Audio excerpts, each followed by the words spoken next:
Nagsisimula ang palabas sa isang 19 anyos na dalaga na si Yun at namumuhay ito ng masaya kasama ang kanyang ina na hindi nakakarinig at nakakapagsalita. Nagsikap si Yun na turuan ang kanyang ina na magsalita para kung sakaling mag-isa ito maaari itong makipag-ugnayan sa iba. Ang ama ni Yun ay pumanaw na maraming taon ang lumipas at ngayon ay silang dalawa na lamang ang natitira na umaasa sa isa't isa. At sa kabila ng kanilang mahirap na kalagayan sa pera namumuhay sila ng masaya at mahilig ang ina ni Yun sa rice cake kaya araw-araw tuwing galing ito sa paaralan palaging nagdadala si Yun ito para sa kanya. At sa kabilang banda mahilig naman si Yun sa cosmos na bulaklak at ang kanyang ina ay palaging kumukuha ng cosmos na bulaklak upang ibigay ito sa kanya. Ang mag-ina ay nakakakita ng kaligayahan sa mga maliliit na bagay na ito gayunpaman pinigilan ni Yun ang kanyang ina sa pagkuha ng bulaklak dahil naniniwala ito na ang mga bulaklak ay nakakaramdam din ng kalungkutan. Pareho silang nagtratrabaho upang pamahalaan ang gastusin sa bahay at ang ina ni Yun ay nagtratrabaho sa isang pabrika ng damit at si Yun naman ay may part-time job sa isang cafe. Ang kanyang ina ay nalulungkot dahil nagtratrabaho ito sa murang edad at palagi niya itong sinasabihan na huminto sa trabaho at pinapaalala sa kanya na nabayaran na nila ang utang nila noong may sakit ang kanyang ama. Ngunit ayaw ni Yun na pahirapan ng kanyang ina kaya tinatawanan lamang niya ito. Ang ina ni Yun ay mayroon ding asthma kaya naman bumibili ito ng iba't ibang halamang gamot sa online upang ipainom sa kanya. At isang araw ang mga kaibigan ni Yun sa paaralan ay binisita ang kanyang trabaho at lumalabas na tumigil si Yun sa pag-aaral gayunpaman upang maiwan ang anumang pagdududa ng kanyang ina umaalis ito sa bahay na nakasuot ng uniforme ng paaralan. At bukod pa inihayag din na si Yun ay naghahanda para sa isang government job exam bagamat hindi siya nakapasa sa taon na ito plano ulit nitong kumuha ng exam sa susunod na taon ng may buong paghahanda. At sa kabilang banda ang kaibigan ni Yun ay sumusuporta sa kanya at hinihikayat nila ito at binilhan siya ng kinakailangan na libro sa pag-aaral. At isang araw nang malaman na nasugatan ang kanyang ina sa trabaho mabilis na tumakbo si Yun sa kanya nang umiiyak at ang isa sa kasamahan ng kanyang ina ay dinala siya sa ospital at binantayan nito na labis pinasalamatan ni Yun. At sa sumunod na araw ang ina ni Yun ay makikitang nakangiti habang nakatingin sa larawan ng kanyang anak at ang kasamahan nito ay lumapit at sinabi na ang kanyang anak ay napakaganda. Binasa ng ina ni Yun ang kanyang labi at tumawa at tumugon nito na kamukha ni Yun ang kanyang ama. Ngunit hindi maintindihan ng lalaki ang mga sinasabi niya at naisip nito na hindi niya naririnig o naiintindihan ang kanyang sinasabi. At sa pag-iisip nito sinabi nito na si Yun ay malaki na at inirekomendang pakasalan niya ito at idinagdag nito na wala nang magpapasaya kay Yun kundi siya lamang habang tumatawa. Ngunit ang ina ni Yun ay naiintindihan ng lahat at sa galit ay sinampal nito ang lalaki ng malakas sa mukha. Ang kanyang intensyon ay tunay na masama at nakakadiri at nagplaplano ito kay Yun ng masama mula pa nang unang makita niya ito. At sa araw na yun ang lalaki ay nagtungo sa trabaho ni Yun at tinitigan ang kanyang hita ng may malaswang titig. At kahit pagbalik nito sa bahay hindi nito maalis si Yun sa kanyang isipan lalo na't nakainom ito. At sa kabilang banda si Yun ay inabot ng gabi mula sa trabaho sa araw na yun at ang kalsada ay walang tao at sa pagsasamantala ng pagkakataon nagsimula siyang sundan ng lalaki. At pagkatapos ng ilang sandali naramdaman ni Yun na tila may tao sa likuran niya at dahil natatakot binilisan nito ang kanyang paglalakad habang mabilis na sumunod ang lalaki at kinuha siya mula sa likuran. Dinala niya ito sa isang liblib na lugar at pinagsamantalahan siya dala ng kanyang baluktot na pagnanasa. Ngunit ang lalaking ito ay ubod ng sama at matapos ng ginawa nito tinignan nito si Yun diretso sa kanyang mga mata at nagbanta sa kanya na kapag sinabi niya ito kahit kanino gagawin nito ang kaparehong bagay sa kanyang ina. Samantala ang ina ni Yun ay hindi mapakali dahil ang kanyang anak ay hindi pa umuwi sa 10 oras ng gabi. At dahil nag-aalala lumabas ito upang hanapin siya at nang makita ng lalaki ang ina ni Yun nang mag-isa muli itong nakaisip ng baluktot na pagnanasa at tumayo ito habang nagsimulang sundan ang ina ni Yun. At si Yun na tinitiis ang sakit at takot ay nakita ang marahas na intensyon sa kanyang mata at sa pagkakataon na ito ay para sa kanyang ina.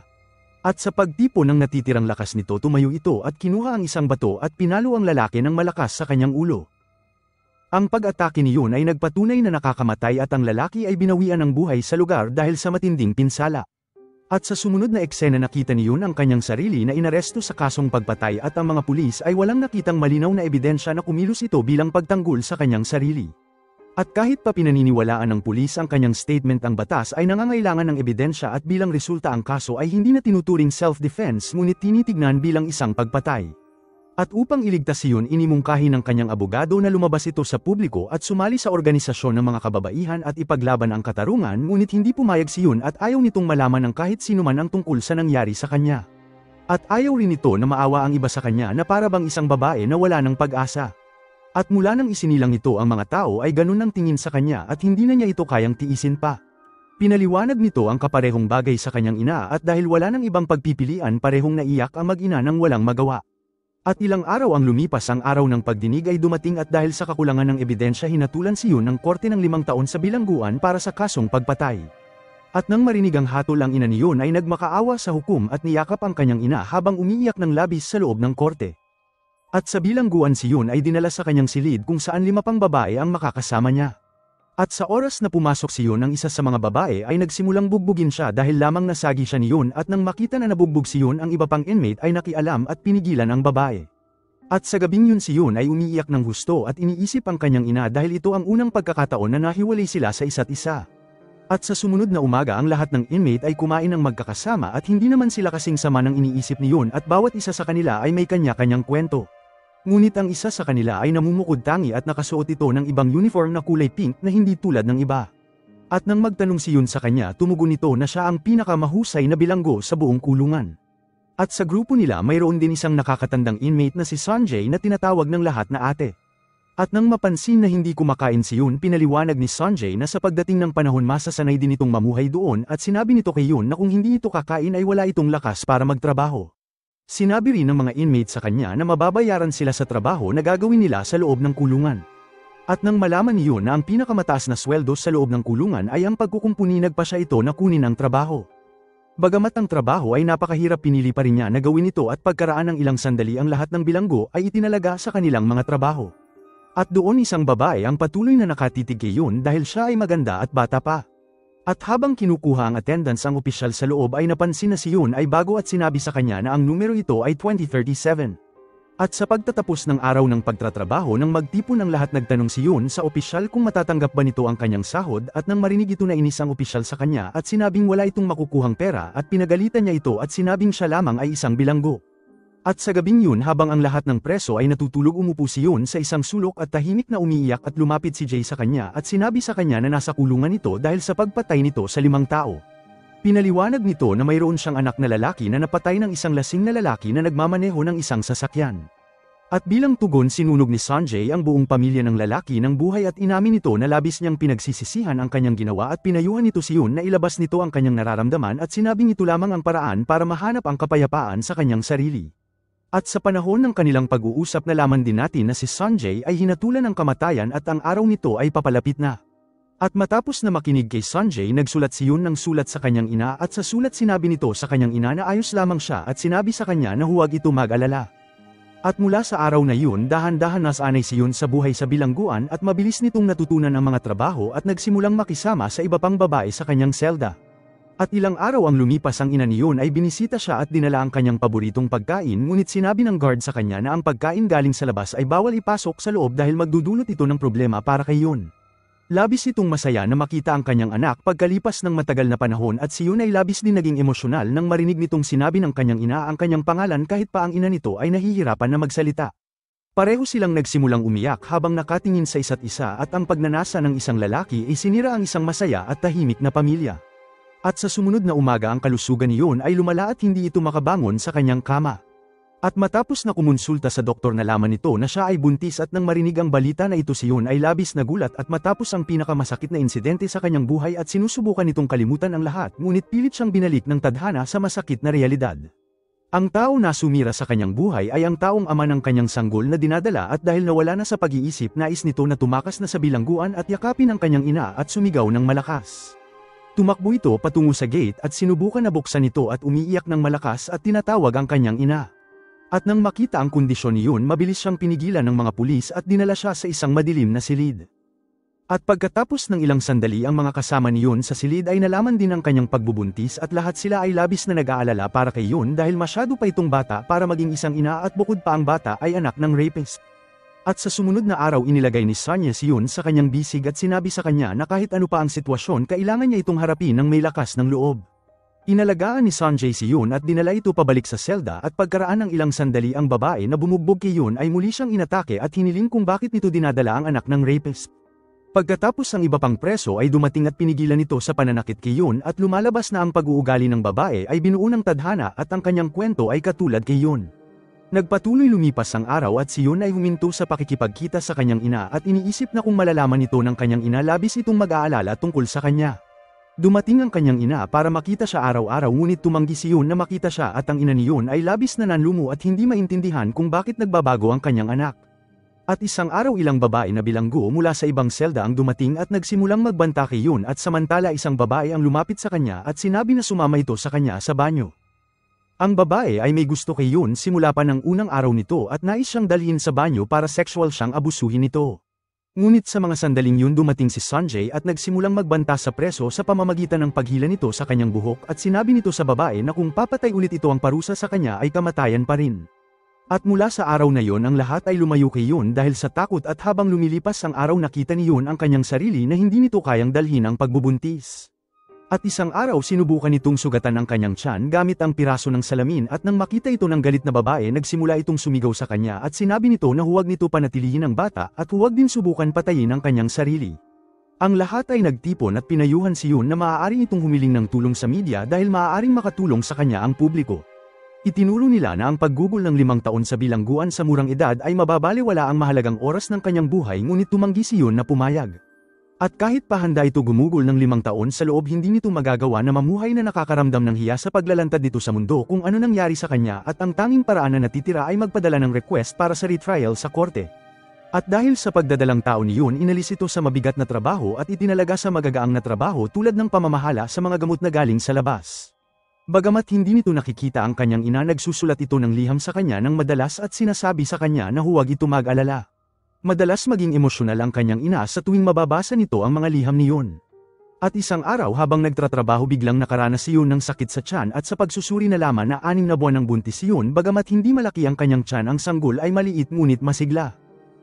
At nang marinig ang tibok ng puso ng sanggol nagsimulang umiyak si Yun dahil ang katotohanan ay nagsimula itong uminom ng gamot upang patayin ang sanggol sa kanyang tiyan na tinatago nito sa mga staff. At nang bumalik sa selda ang lahat ay nagtanong sa kanya kung ano sinabi ng doktor at binahagi ni Yun sa kanila na 6 na buwan na itong buntis at sinabi rin sa kanila ang lahat. At sa sumunod na araw ang lahat ay nagsimulang alagaan siya at tiniyak na wala itong gagawing trabaho sa loob. Lumipas ang araw at ang araw ng retrial ay dumating at binigyan ng hukom si Yun na sabihin ang kanyang mga huling salita at sinimulan ito ni Yun sa pagsabi na siya ang pumatay sa lalaki at sinabi na kahit walang maniwala sa kanya alam nito ang mga nakakakilabot na ginawa sa kanya ng rapist. Dinagdag din nito na handa niyang harapin ang parusa para dito handa rin nito masentensyahan kahit hanggang 10 taon ngunit hiniling lamang nito na sana may mag-alaga sa kanyang ina. Umiyak si Yun sa harap ng lahat habang tinatapos nito ang kanyang mga salita at matapos na makinig sa mga sinabi ni Yun nagpa siya ang hukom na kanselahin ang kanyang orihinal na sentensya na 5 taon at ginawa na lamang itong 1 taon. At nang marinig ang desisyon ng ngiti ay lumitaw sa mukha ng lahat na nasa lugar at pagkatapos nito lumipas pa ang mga araw at dahan-dahan nagsimulang lumaki ang tiyan ni Yun. Ang lahat ay inaalagaan siya at isang araw sinabi nito sa kanyang roommate na gusto nitong makakita ng isang cosmos na bulaklak at binahagi nito na palagi itong dinadala ng kanyang ina para sa kanya. At dahil hindi sila makalabas para kumuha ang lahat ay tahimik na bumangon sa gabi ng isa-isa at pinuno ang banyo ng pinta ng cosmos na bulaklak. At nang magising si Yun sa umaga at nakita ito labis itong natuwa at nagustuhan nito ang ginawa nila at labis na antig sa kanyang mga kasama. At sa sumunod na eksena pinakita ang lahat na palihim gumagawa ng medyas at damit para sa sanggol ni Yun mula sa kanilang mga sariling damit. At hindi lamang yun pumili din sila ng pangalan para sa sanggol at kahit palalaki ito o babae ang sanggol ay papangalanan nilang Bonnie na nangangahulugan na protektahan ang mahihina. At nakakagulat ang galit na babae ay nagdala ng materyales mula sa kanyang trabaho at gumawa ng laruan para sa sanggol. Ang kasiyahan at kabaitan ay umiral sa bawat puso ng isa ngunit ang mundo ay masyadong malupit kung saan ang kanilang mga puso ay ginawang bato. At sa kasiyahan ng pagdating ng sanggol ang lahat ay nagsimulang magbago at isang araw habang ang lahat ay nasa trabaho si Yun ay nag-iisa sa silid nang bigla itong makaramdam ng sakit sa paglalabor. At kahit papano inilagay nito ang liham na isinulat nito para sa kanyang mga kasama sa kanilang mga drawer at pagkatapos ay uminom ito ng isang gamot at humiga sa sahig. At nang bumalik ang iba pa pagkatapos ng kanilang trabaho nakita nila si Yun na nakahiga na walang malay at ang lahat ay nagpanik at nagsimulang umiyak habang sinusubukan nila itong iligtas. Mabilis na pinatawag ang mga guards at si Yun ay dinala sa ospital at pagkaraan ng ilang sandali hindi nabawi ni Yun ang malay nito at pinilit ito ng mga doktor na umiri at nagbabala na ang buhay ng sanggol pati ni Yun ay nasa panganib ngunit hindi pa rin tumutugon si Yun at kahit papano nagawa ng mga doktor na iligtas ang sanggol ngunit ang kondisyon ni Yun ay nanatiling kritikal. Samantala balik sa bilangguan nakita ng lahat ang liham na iniwan ni Yun para sa kanila at sa loob ng sulat sinabi nito na hindi niya alam kung makakaligtas siya at ito ang dahilan kung bakit ito nag-iwan ng sulat ng pamamaalam. Pinasalamatan ni Yun ang bawat isa sa kanila para sa pagmamahal at pag-aalaga na pinakita nila. At matapos na basahin ng liham ang lahat ay naging emosyonal at sa kabilang banda pinaalam din sa ina ni Yun na ang kanyang anak ay dinala sa ospital habang nagmadali ito sa lugar at nakita si Yun na wala pa ring malay. At pagkaraan ng ilang buwan muling nakita ng ina ang kanyang anak ngunit sa hindi magandang kalagayan habang niyakap nito si Yun ng mahigpit at hindi makontrol ang kanyang emosyon. Pagkatapos ang eksena ay lumipat sa isang magandang lugar na puro bulaklak ng cosmos kung saan ang isang batang babae ay naglalaro habang tumatawa na puno ng ligaya kasama ang kanyang pamilya. At ang batang ito ay ang anak ni Yun na inampun ng ibang pamilya at sa sumunod na eksena pinakita ang ina ni Yun na nagplaplansya ng damit at sa tabi nito makikita ang isang certificate para sa isang trabaho sa gobyerno. Nang biglang may tumawag sa kanya na ina at tumingin ito sa boses at ngumiti at hindi pinakita sa huling eksena kung sino ang tumawag sa kanya kung ito ba ay si Yun na gumaling o guni-guni lamang ng ina ni Yun na labis na saktan sa pagkawala ng kanyang anak. Salamat sa panunood. Kung nagustuhan mo ito huwag kakalimutan mag-like at subscribe para sa mga susunod pa nating movie recap.